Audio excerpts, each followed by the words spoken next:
खड्गे च सुरेंद्रे च कौशिके पाद संस्पृशि निर्विशेष मनस्काय श्री वीरस्वामिने नमः। आरहत वाङ्मय में कहा गया है, रागद दोषादओ तिब्बा नेह पासा भयंकरा ते छिंदित्तु जहानायम विहरामि जहतमाश्रय। हमारे जीवन में दो तत्व हैं, एक है आत्मा और दूसरा तत्व है शरीर। आत्मा और शरीर, इन दोनों के योग से, इन दोनों के योग पर आधारित आदमी का जीवन होता है। इन दोनों का योग है तो फिर इंद्रियां भी है, मन भी है, वाणी भी, कई चीजें हैं। मूल दो ही हैं, आत्मा और शरीर। शरीर अस्थायी तत्व है और आत्मा स्थायी तत्व है। जो हमें दिखाई दे रहा है यह स्थूल शरीर है, ग्रोस बॉडी है। यह स्थूल शरीर हर प्राणी का एक दिन अवसान को प्राप्त हो जाता है, परंतु आत्मा, चैतन्य, सोल, वह कभी नष्ट नहीं होती। आत्मा अच्छेद्य है, उसे छेदा नहीं जा सकता, काटा नहीं जा सकता। छिपकली की पूंछ तो कभी मान लो कट जाए, अलग हो जाए, आत्मा कभी नहीं कट सकती। आत्मा अदाह्य है, आत्मा को कोई आग से जलाया नहीं जा सकता। आत्मा अक्लेद्य है, उसे पानी से गीला भी नहीं किया जा सकता। और आत्मा अश्वस्य है, उसे धूप में सुखाया भी नहीं जा सकता। तो आत्मा अपने आप में एक स्थायी परमानेंट तत्व है, अमर तत्व है। आत्मा नहीं मरती है, शरीर समाप्त होता है। तो जीवन क्या है? आत्मा और शरीर का योग, आत्मा और स्थूल शरीर का योग, यह जीवन है। किसी की आत्मा निकल गई, पीछे कोरा शरीर पड़ा है, तो शरीर है, आत्मा भी वो कहीं पर है, अब जीवन नहीं रहा, क्योंकि शरीर आत्मा से वियुक्त हो चुकी है, अब जीवन नहीं है। परमात्मा है, वहां शरीर नहीं होता, अशरीरी होते हैं परमात्मा। तो शरीर नहीं है, कोरी आत्मा है, तो परमात्मा है, वहां जीवन नहीं है, जीवन मुक्त होते हैं। मृत्यु क्या है? शरीर भी पड़ा है, अभी आत्मा भी कहीं है, पर दोनों का वियोग होना वह मृत्यु है। मोक्ष क्या है? कि शरीर और आत्मा का हमेशा के लिए, यानी अत्यंत वियोग हो जाना, बस वह आत्मा का मोक्ष हो जाता है। आत्मा मोक्ष को कैसे प्राप्त करे? मोक्ष को प्राप्त करने के लिए वीतराग बनना जरूरी है, और कोई चारा नहीं, उपाय नहीं। बिना वीतराग बने मुक्ति प्राप्त नहीं की जा सकती। शास्त्रकार ने कहा, रागद दोषादओ तिब्बा नेह पासा भयंकरा। ये प्रगाढ़ तीव्र राग द्वेष और ये स्नेह पास, ये भयंकर है। साधु को तो वीतरागता की साधना में आगे बढ़ने का यथोचित प्रयास करना ही चाहिए। उसका तो एक ही मेन लक्ष्य बन गया, मुक्ति की ओर आगे बढ़ना। तो साधु की तो खैर साधना होनी ही चाहिए, परंतु जो गृहस्थ हैं वे भी जितना तीव्र राग, तीव्र द्वेष, तीव्र स्नेह पास इनसे बच सके, उतनी उतनी आत्मा निर्मलता की ओर गति कर सकेगी और मोक्ष की ओर भी गति हो सकती है। तो इस पास को काटना, इस पास को जो काट देता है राग द्वेष स्नेह के पास को, वह सुखी होता है। आध्यात्मिक जगत में यह वीतरागता मेन चीज, मुख्य चीज वीतरागता की साधना होती है। जैन शासन में नवकार मंत्र है। ये नवकार मंत्र को हम देखें, इसकी आत्मा वीतरागता है। एक स्थूल भाषा में कहें तो नवकार मंत्र की आत्मा है वीतरागता। नमो अरहंतानम, अरहत, अरहत वीतराग होते हैं। नमो सिद्धानम, सिद्ध तो वीतरागी होते हैं, परमात्मा है। नमो आयरियाणम, आचार्य, वीतराग हो या वीतराग नहीं तो वीतरागता की साधना करने वाले। नमो उवज्झायाणम, उपाध्याय साधु, वे भी वीतरागता की एक आगम शास्त्र की बातें बताने वाले, ज्ञान देने वाले, अध्ययन करने वाले हैं। नमो लोये सब्ब साहूणम, तो साधु भी साधनोति आत्मानम, आत्मा की साधना, वीतरागता की साधना, या तो वीतराग बन गए या वीतरागता की साधना करने वाले हैं। तो नवकार मंत्र की आत्मा प्राण तत्व वीतरागता है। तो नवकार मंत्र का जप करें और हमारे भीतर वो वीतरागता का संचार होता रहे, विकास होता रहे, तो नवकार मंत्र को जपना हमारे लिए अधिक अच्छा सार्थक सिद्ध हो सकता है। तो मूल बात है, आप लोग गृहस्थ हैं कि राग द्वेष कम से कम ज़्यादा मात्रा में न हो। थोड़ा तो ठीक है, गृहस्थ है, हो सकता है, राग द्वेष ज़्यादा न हो। आज 31 दिसंबर है, सन 2022 का वर्ष अब कुछ घंटों का ही अवशिष्ट रहा है। रात्रि 12 बजे से तो नया वर्ष 2023 का प्रारंभ होने वाला, यानी थोड़े से घंटे, कुछ समय बचा है। तो एक वर्ष जो कभी प्रारंभ हुआ था, आज वह अपनी संपन्नता की बहुत निकटता में आ गया है। यह तो अपना समय का नियम है, वर्तता है समय। एक वर्ष चला जाता है, नया वर्ष आ जाता है। एक वर्ष संपन्नता के करीब है। इसमें आत्मावलोकन, आत्मालोचन किया जा सकता है कि इस एक वर्ष में मैंने कोई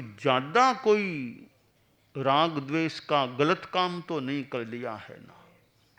राग द्वेष के कारण आदमी अपराध में भी चला जाता है, किसी का नुकसान कर देता है, कभी चोरी जैसा काम भी आदमी कर लेता है, कभी आक्रोश में आकर कुछ कर लेता है। ये लोभ, आक्रोश, ये ऐसे तत्व हैं, राग द्वेष, कि आदमी से गलत काम करा देते हैं। तो ये राग द्वेष इस एक बरस में, जो यह बरस बीतने वाला है, मेरे ज़्यादा तो कहीं प्रगाढ़ राग द्वेष तो नहीं आ गए हैं। राग बड़ा सूक्ष्म भी होता है, रागरी रैस पिछाणो। ठीक है, वीतरागता बहुत दूर की या ऊंची चीज है, पर ज्यादा राग, पदार्थों के प्रति ज्यादा मोह, ज्यादा आकर्षण, तो वो ज्यादा मोह है, राग है पदार्थों से, बाह्य चीजों से, बाह्य तत्वों से, वो फिर आदमी को दुखी बनाने वाला भी बन सकता है। ज्यादा मोह है तो दुखी। एक बाबा बैठा था, तो बाबा अपनी साधना करने वाला, धर्मोपदेश भी देने वाला, लोगों से तत्व ज्ञान धर्म की बात भी करने वाला, क्योंकि साधु लोग हैं वो जो विहार करते हैं, लोगों से संपर्क भी करते हैं, प्रवचन भी करते हैं, तत्व ज्ञान धर्म उपदेश आदि की बात व्यक्तिगत भी बता देते हैं, इससे लोगों को लाभ भी मिल सकता है। क्योंकि गृहस्थ लोग हैं, धंधे में रहने वाले, उनको जो कुछ समय साधु संगति में लगाने के लिए मिले, कुछ ज्ञान सद्ज्ञान उनको मिलता है, तो गृहस्थों के जीवन में उत्थान उत्कर्ष प्रकर्ष परिष्कार हो सकता है। और जो साधु बाबा त्यागी हों, एक साथ में ज्ञानी भी हों और प्रवचन आदि अच्छे कर सकने वाले हों, उनके द्वारा जनोद्धार का कार्य भी हो सकता है।